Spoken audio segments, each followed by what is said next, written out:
Hey guys, welcome to Aaron's review. Yesterday I posted the unboxing video of this luxury precision L6.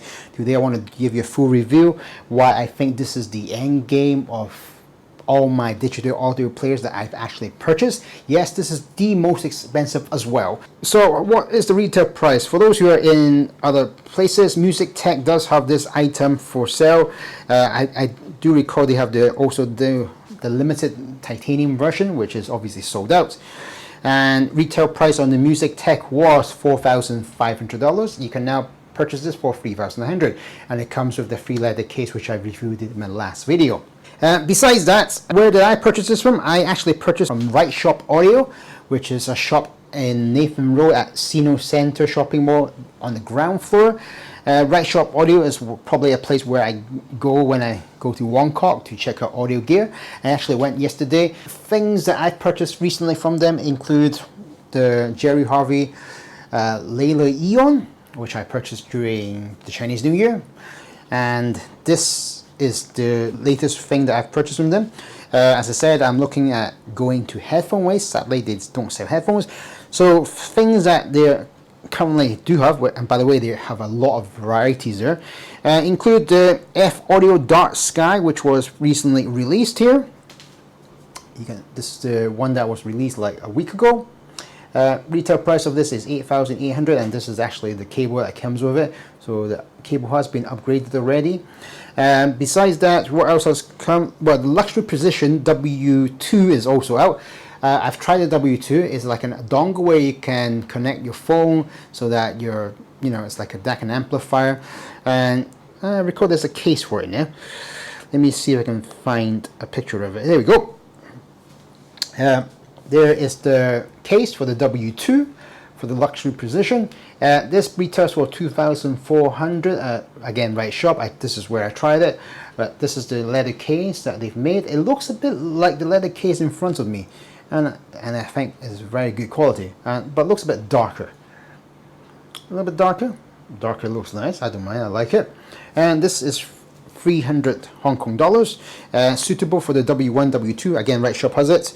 And what other things have come out recently that I need to talk about? Well, U18S. Here is the one that I think could be an end game. Notebooks. Sultan, this is the Damascus. I've tried this. If there are two indie monitors that I would probably recommend right now that I don't have, is probably this one or the Empire Years Odin, which I had for a couple months, which I didn't do a video of. But hey, yeah, it comes with a nice cable. Let's not forget about Unique Melody. This is the Unique Melody 3DT. This is the Japanese version. There's actually 3 versions. The one that I showed you on my channel, it was the Hong Kong version, and then they came out with another version which was a bit blue and yellowish wooden color, and then this one is the blue one. Looks a bit like the Unique Melody Mesh. With the Unique Melody Mesh, that is my end game that I am currently using. So here we have the LP6 in gold. As I said, is the most expensive player that I've purchased, and one that I probably recommend. What is needed? Well, this is not the LP6. There is an LP6 Pro that uses micro R2R chip. This is using the desktop chip as far as I can tell. It has superb power to fully drive the Odin. In fact, this is enough power to even drive the Sennheiser HD800S, which I have had, and this is what I use to drive that headphone. The Sennheiser HD800S, superb orchestra soundstage, everything where you can pinpoint where it was coming from.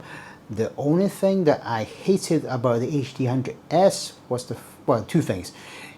The bass didn't have that power that I liked, and then the fact that it could get scratched quite easily was another thing that put me off. So that's the reason why I saw that HD800S. Right, so this is the LP6 in gold titanium version, even more expensive. If you were talking about Hong Kong dollar, it's like 45,000. This is 34,000 Hong Kong dollars. It doesn't even come with this leather case. It came with the red leather case. Right, so what's so special about LP6 then? Well, it has the Intel large-scale FPGA and 2 ultra-high linear industrial-grade R2R decoder chip, which is the desktop version. If you go for the P6 Pro version, it's actually the discrete version. I've tried both. Definitely this has the power to drive your gears, even any monitors, to its full potential. And there's the fact that the power supply for decoding amplification is completely independent. That means you get more power. As I said, there is the TI flagship, which is the titanium, to drive full-size headphone. But this is the LP6 version that does exactly the same thing, but with a little bit less power and drives any monitor a little bit better, because with the titanium version there's probably too much power. It's just a slight improvement with the titanium version in comparisons to this gold version. Regardless, it can drive the Sennheiser HD 800S. Now, in comparison to the Sony WM1Z, it feels about the same. Remember, I had the W1Z, I have the W1A. If you look at it, it's just like the Sony Go Brick, where their thickness is probably similar. It's less heavy than the Sony WM1Z, I can say. If I compare it to my Sp2000 Go that I had previously had for a couple of months and then sold it, mainly because I had tested this machine, I thought, whoa, endgame in comparison to the Sp2000. You know that I'm a fan of Sp2000, right? But the thing is, this is on another level, I think. Information: Intel large-scale FPGA and 2 ultra-high linear industrial-grade R2R decoder chip, mainly used for desktop. It has a discrete desktop system power supply for decoding, OP amp power supply is completely independent. High driving power while still maintaining low background noise, which is the other thing that I want to talk about this player. Very low distortion and ultra high dynamic range, 2 output mode, and custom professional grade EQ6. You can charge this quick charge within 3 hours. It does last ages, by the way. It has RCA interface, STB in and out at the bottom, and the only portable player that supports up to 24-bit 384 kHz sampling rate receiving transmission. As I said, this is the LP6 Gold version. It has 3.5 touchscreen OGS structure. Resolution is 480 by 320. The body material is brass gold plated. It has 2 ultra high linear industrial grade R2R DACs. Ultra low phase noise, 660 dB active crystal. Operational amplifiers, XL-EPA, auxiliary processor, Intel large-scale FPGA, power management wafer, AXP216, 6 layers 3U immersion gold matte black, 64 GB of internal storage, which is a bit lacking. It does say 256 GB micro SD card. In fact, I am actually using a 512 GB here, so it works. Because, you know, in comparison to the Sp2000, where the positives are, they have a large internal storage, which is, since it's so expensive, if the internal storage is slightly higher. It has a lithium battery. The battery capacity is 4800 mAh. DC input range is 4.8 to 5.5 volts. Power adapter maximum output current is recommended to use 6A. You can use this for 9 hours off screen off. Adapted headphone impedance 8 to 1000 ohms. EQ adjustment, 6-star adjustment and custom EQ. 2 more adjustments. Support 6 filter modes. I've not tried the 6 filter modes. Output phase settings 0 degree, 100 degrees. Signal to noise ratio is 121. Frequency response 20 Hz to 10 kilohertz. It has the 6.5mm earphone interface, 3.5 line out LO interface, 4.4 millimeter balance earphone interface, and roughly that's it. So what is the negatives in comparison to the Sp2000? Well, first of all, before you start buying this player or looking into what this player does, it doesn't have Android. So the Sp2000, remember, you're able to install Spotify or Tidal and stuff like that. Well, here you don't have anything like that. No connection, no Bluetooth at all. You can just plug in your cables and listen to it. So that's definitely a negative. If you're a person who likes to, you know, do a bit of YouTube, because now that is what the Sp2000 can do, you know, that was also nice, but you know, but if I'm looking at sound quality, this is it. This beats that player on another level.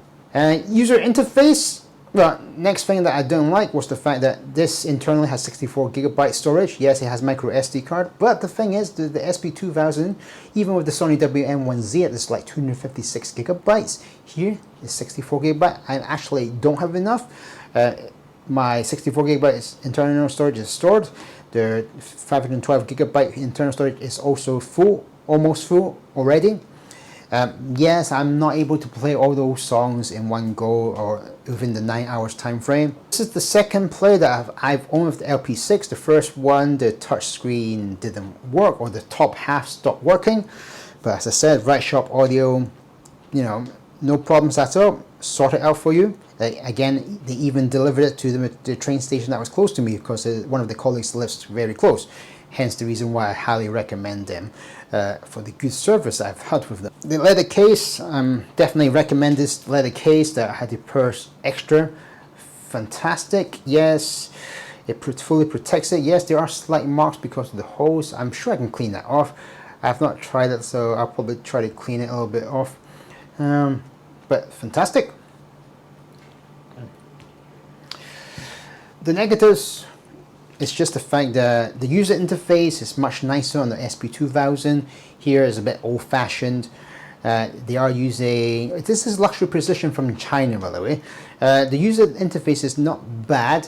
You are able to use the screen to change the menu, but I found out that, you know, with the screen broke or half broken on top, I couldn't do much with the option about changing the menu much. It does require to be a touch screen. I think this is how most of the digital audio player works. Turning it on was quite simple. It boots up time is very quick, actually. I would say it's probably faster than an Sp2000. So let me just try to give you, right, so that's fully turned off. The power button is here. This is the fast forward. This is the pause and play. This is the backtrack button. The volume knob is at the bottom. There's two modes, high gain and low gain. At the moment I'm set on low gain. If you need high gain, be my guest. There is enough power to drive the HD 100S. Pressing on, one, just pressed it, released. And there's it, boots up. Straight away I can start using music. All your music in one go. Touchscreen, human, rag and bone man, not sure if that's your thing, but so if I go back, directory, top one is the internal memory at 64GB, and the TFT card. So just go that. I've separated into folders. And let's just say I want to go to English. I've got some Sia, Justin Bieber, Lana Del Rey, Zayn, The Weeknd, Wet Wet Wet, Ariana Grande, and so forth. Now, one thing to note, you can see that it's not listed alphabetically, which is something which I thought was a bit strange. Is there an option to list it out alphabetically? Actually, there isn't, which is a bit weird. Or maybe I've not found it. So for any viewers who are looking at the LP6 right now or know a bit more of the luxury position, is there a way to fix this? Now, I do find out how do they sort this out. Well, the sort, you can see there's not alphabetically. And there's no way of me changing it alphabetically. So what has happened is the fact that whatever you put onto the SD card last, it knows that that will be your very bottom folder. So for instance, Lana Del Rey was the last music I put into this folder, and this is where it will retain at the very bottom of this. So that's where it goes. So that's roughly something which I found a bit weird. Obviously, when I'm looking for a specific song, I want to be in alphabetical order, but I don't seem to have that. Again, with the songs as well, you can see it's not in order number, mainly again because whatever happens with the SD card, whatever song you put in last will be at the very bottom of this list, which is a bit weird. Menu is fine, it boots up quickly. Let's talk about the players. So you know I've sold all my players. I've sold the Sp2000 Vegas Gold, which I thought was the end game. It was. With the Vegas Gold in comparison to the Sp2000 Copper, the vocals started coming out more. With the Sp2000 Stainless Steel, the instruments came out more. You can hear the instrument hitting harder. With the copper, the vocals were definitely the pleasure of what that produced. But with the Vegas Gold, you were getting all the two combinations of the copper and the stainless steel, where you got the vocals and you had the instruments separation detail of the power.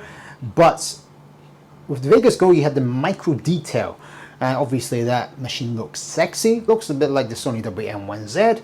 But what this player does, it beats it in sheer power. When I had the Sp2000 Vegas Gold and I tested it with this one, I can see there was like, whoa, there's a big improvement. It's like, well, yesterday I tried the Focal Utopia yesterday. It's like, HD 800S, yes, that is fantastic for the soundstage, and if you're going for classic, by all means go for the HD 800S. But the thing I didn't like about it was the fact that it scratched quite easily, which I didn't like, and hence the reason why I sold it. But I do have two headphones that is on my list to look at. I tried the Hi-Fi Aria, again, superb soundstage, but not my thing. A bit too relaxed, I would probably say. I don't know. I listen to some K-pop, so that's probably the reasons why that doesn't fit my bill. With this machine, why is this the end game? Well, you're able to, it fully drives all 80 monitors to its full potential. That's one thing that I can definitely say about this player. So with the Empire's Ears Odin, if you tried it with the Sp2000, it was good, but the bass was lacking. I can see that with this player, this bass is able to come at you, and you're able to fully appreciate what kind of bass it is able to provide using this player. Again, as I said, it is able to drive the HD 800S to its full, well, most of its potential. It does need a bit of power, and that was me turning up the volume slightly on a little bit more at low gain. There is an option to go high gain, which by just sliding down here, you can see that the menu is like, oh, you have play mode, you have low gain, you have equalizer, you have normal, you have ESP audio out, you have fast and tenuous, slow and tenuous, low latency, and so forth. Your sleep timer, auto shut down, lock screen, system settings, DOP SPD out, which is for the bottom part here. I've not played much with it. Equalizers, system info, advanced audio output settings, play settings. There's nothing much I can do with the play setting. Let me just check. Play mode, folder skip. So that's it. Audio output, PA gain, left right balance, digital filter setter, output phase settings, DOP, SB, sound style. Advanced display settings, language, auto shutdown, sleep timer, key settings, USB connections, USB audio delay, format device, default settings, display settings, light time, brightness. That's it. I said I couldn't get the menu to change. Equalizer, if you want to change depending on the gear that you've got, that's to change it slightly, which I've not played with. There's the SPD outs. This is the system info. Nothing much to say. Is there anyone else? Oh, there's a bit slack. So you can see that it's a bit, the touch screen is a little bit slowish, and you got the menu there, you got the playlist, and there's your update media library, my playlist, artists, and so forth. You can go by album, you can go by artists. It needs a bit more firm press. There we go. Yeah, so it does work. The touchscreen is not bad. It's just probably the fact that it needs a deeper press. Anyway, so this definitely beats the Sp2000 Vegas Gold, which I thought was the top gear or top end gear, but this is the one to try, the one to probably own. This is probably currently my end game. Definitely beats my Sony WM-1Z, where that lacked power. Sp1000 stainless steel with amp, that had sheer power that is close to the Sp2000, but that was even bigger and heavier, which reason why I sold it. And I thought the SP2000 Vega's goal was endgame, where it's got the micro detail and it's got a nice user interface. Yes, it is a cooler device. The SP2000 is designed even better. But if I'm looking at sound quality wise, this is the one to have. Is there another one above that? Yes, maybe the titanium version, which I've not tried. So if you're able to get a hands on a second-hand one of these, people tell me, say that the titanium version is even slightly better than this version. I'm extremely happy with this purchase. Yes, this may be the most expensive digital audio player that I've purchased, but this is definitely driving all my any monitors to its full potential.